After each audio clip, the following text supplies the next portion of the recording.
Good afternoon, everybody. Welcome back to Middays with Trey, your weekly afternoon break. I'm your host, Trey. Let's get right into the show. Today's guest is an assistant professor of voice and speech right here in the Edwards College. Her resume is extensive, performing and teaching in locations around the world such as Italy and all throughout Europe. She's also co-founded the theater company Toot Zani and Woman from Mars. Let's give it up for Dory Sibley. Welcome to the show. Thank you for having me. I'm honored to be here. Thank you. So let's just start with the show. Can you tell the audience just a little bit about yourself, what you do here at Coastal, your background and all that good stuff? I am an assistant professor in the theater department. I teach voice and speech, so I do a lot of the work in vocal production, as well as some text work, acting, devising, a lot of these different things. This sort of comes from my background. I originally started out in opera theater. I was an opera singer in a different lifetime. And then I went to Italy in 2005. Mm-hmm. I moved to Italy and went to a school there that actually Coastal has a very good relationship with called the Accademia dell'Arte. I loved it there. They do physical theater, so a lot of things like Commedia dell'arte, which is a mass form of theater from Italy and sort of the origins of theater in general, and clown work and devising work and political theater, social justice theater. And I really feel like there is where I sort of found my calling of. And then also we were doing this very experimental voice work of extended vocal techniques, which has to do with the Roy Hart tradition. So then I ended up staying and really being a part of how that school grew and developed, and did my master's there in physical theater, and went on to get a certification in a specific voice work called Fitzmaurice voice, which is a sort of great combination of anatomy, voice, and then going into Knight Thompson speech work, really looking at accent and dialect work and how we train our actors in accents and dialects. So really interrogating that process. Yeah. And then I stayed in Italy for 15 years. Oh, wow. before arriving here at Coastal 2 years ago. So I'm here in my third year at Coastal Carolina University in the theater department. So let's talk about your time in Italy. What kind of skills or what maybe lessons did you gain by teaching in Italy and performing in Italy? First off, I can just say I'm a big proponent of study abroad, right? Because study abroad literally changed the trajectory of my life. Really? And I think it does that in larger or smaller ways with everyone, right? Being able to stand outside of your own cultural perspective and being immersed inside a totally different culture, especially as an artist, especially as a theater artist. Being somewhere where you don't speak the language when you first arrive is so important to understanding how we communicate and how we tell stories. Right. And so I think for me, Italy, not only did it help me develop myself as an artist, but also develop myself as a teacher. Okay. So the academia, much like Coastal, gives you a lot of trust as a professor and a lot of support. So I was able to experiment and really follow the lead of my students instead of sort of giving a prescriptive pattern to the pedagogy that I was teaching. And so my teaching evolved and transformed, and then I knew when there were gaps in my knowledge that I needed to go out and get more information and learn more, and that's when I went for my certifications and just started really kind of growing in the sort of voice community and Voice and Speech Trainers Association and pulling that community together to give me all the resources and my students all the resources that they need. So so that's really interesting. And I mean, when we started performing in Italy, it was really through this festival that I was starting up there called the Crisis Art Festival, in which companies would come from all over the world and meet there to discuss and perform art for each other for an entire week. That's all we did. Yeah. And how does that how does art interface with the world? And so that was really where I first started performing there, outside of my sort of master's degree program performances that were in different places all over Italy. But even that, you had to start to realize, again, if you're going to do a show in English on an Italian stage, what does that look like, and what kind of access are you actually cutting off to the story that you're telling? So it really did help me become a more precise, clear, and physical performer and director with a really good directing eye for what makes sense in storytelling and what's like the most important part of the story. It's not like a lot of these, performances that you've had either take a lot of time or you have cram a lot of information and stage work into a short amount of time. Yes. And after reading your bio, I see you're a huge advocate for not only parents that work, but single moms that work. I am a very big advocate for parent artists. There's a wonderful person out there named Rachel Spencer Hewitt that I've had a few conversations with, and she started something called the Parent Artist Advocacy League, which is going into the industry of the arts, specifically in terms of the performing arts, and creating spaces where people are starting to put on their budget lines childcare. Because this is something that's been happening in the industry for years, that parents get ignored, and the needs of the parents get completely ignored. So you have a lot of really struggling parents that not only need childcare but need spaces for if they have to pump because they're still breastfeeding their child, or where are those spaces that are taking some of that burden off of them, and how are we giving them the brave space that they need to be able to experiment and fail and risk and challenge themselves as artists, because that is their career. So this year I was the director of the Voice and Speech Trainers Association Conference, International Hybrid Conference in Sonoma, California. And it was the first year that we put on the budget line childcare. And we provided childcare for everybody coming to the conference. And it's something I advocated would happen every single year because it was possible to do. And so I'm really excited about that.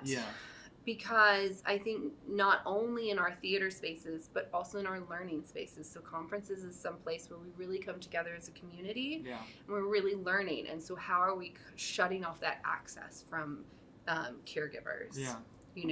How have you found that balance of work and family life, and has it been hard? Yeah, well, and here's the thing, right? So you move to a foreign country. Without any, as they say in Italy, nonni, right? Like the grandparents. And, I think I underestimated what that would be like. I think everybody does. I think everybody sees parenting as you can kind of section it out into different things. And in Italy in general, it's quite an interesting environment how women are still viewed there as well. There's a lot of like archetypes of what the mother is. And not to say that doesn't exist here, it certainly does. But in Italy's a very small country, so it exists in a very like big way in a very small country, right? So you see it, you feel it a little more viscerally, and I think trying to figure out and put together that community that's going to help you when you need help whenever you don't have family around you is incredibly important. And it takes a while. It also takes a while to trust that hand that's being held out to you is real. Right? Because like if your mom, like if my mom is like holding our hand, I'm going to grab it right away because there's unconditional love there between us, right? Yeah. But when it comes to like friends, you don't want to take advantage. You have all of this sort of like guilt and this baggage with that. So that took a lot of time. I will say that one of the reasons Women from Mars even started is I had just had my daughter. Mm-hmm. And I was struggling very much with my identity as a mother. Okay. Because I felt that as soon as she came out of my body, people looked at me differently and expected me to be someone else. Mm-hmm. That I was supposed to all of a sudden transform into this person that I'm not. Yeah. And so I actually...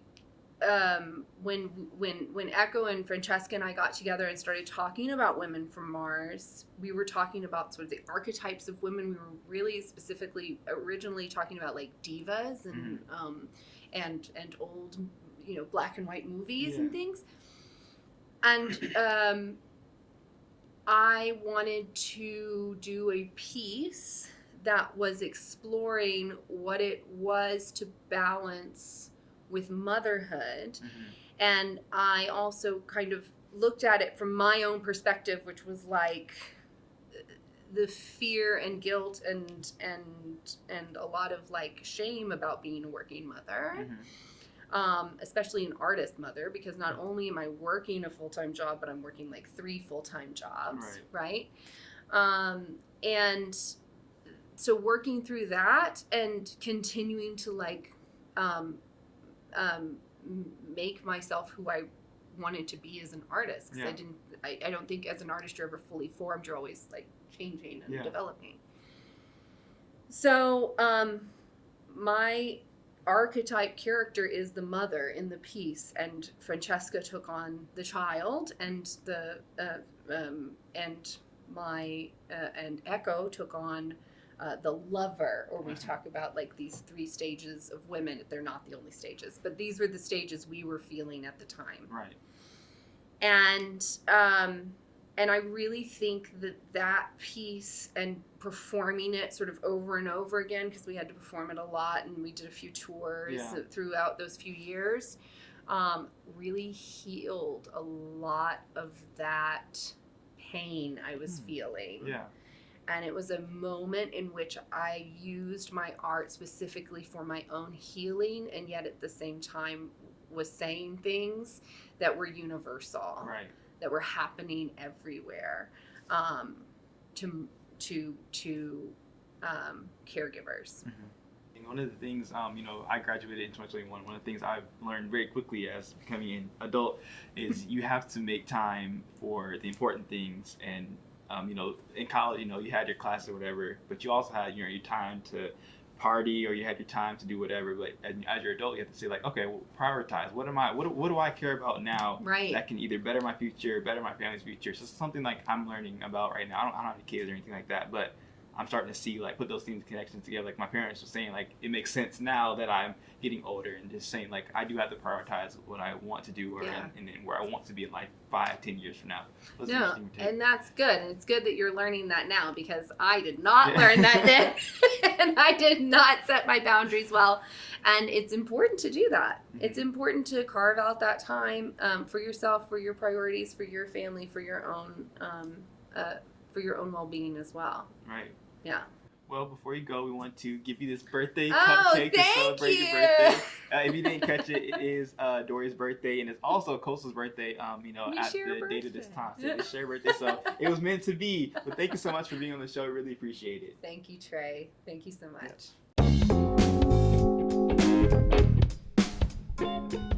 All right, it's that time again. It's time for Hat of the Week. This week, the Hat of the Week is this one, and if you're wondering why I'm wearing it backwards, it's because we don't do free deals, free sponsors here. But just know that the story behind this hat is it's kind of funny. So I got my wisdom teeth taken out. I think it was in 2018. I got my wisdom teeth taken out, I got all 4 at one time, so they drugged me up. I was on everything. And so, the doctor counts down from 3, 2, and by 2.5, you're out. I was out. So when I woke up, I just remember my dad carrying me in his arms, like a new husband would to his wife. And then I just remember having this hat on my head. I don't know where the hat came from. Obviously, I know where it came from, but I don't remember them putting it on my head. I barely remember getting in the car. I barely remember any of that. But I know when I woke up, I had this hat on, and so it represents not knowing where I was for a time. Being drugged up on all the hallucinative drug medicine that they give you when you get 4 wisdom teeth taken out. And it took like a month for me to recover. I got dry socket, all that nasty stuff. But yeah, so this is the hat of the week. It's backwards because no free brand deals. It's time for your weekly updates. First off, starting on Wednesday, September 28th, starting at 5 p.m., the Language and Intercultural Studies Department kicks off their 3rd annual Latin American Film Festival with the film A Brother's Mind.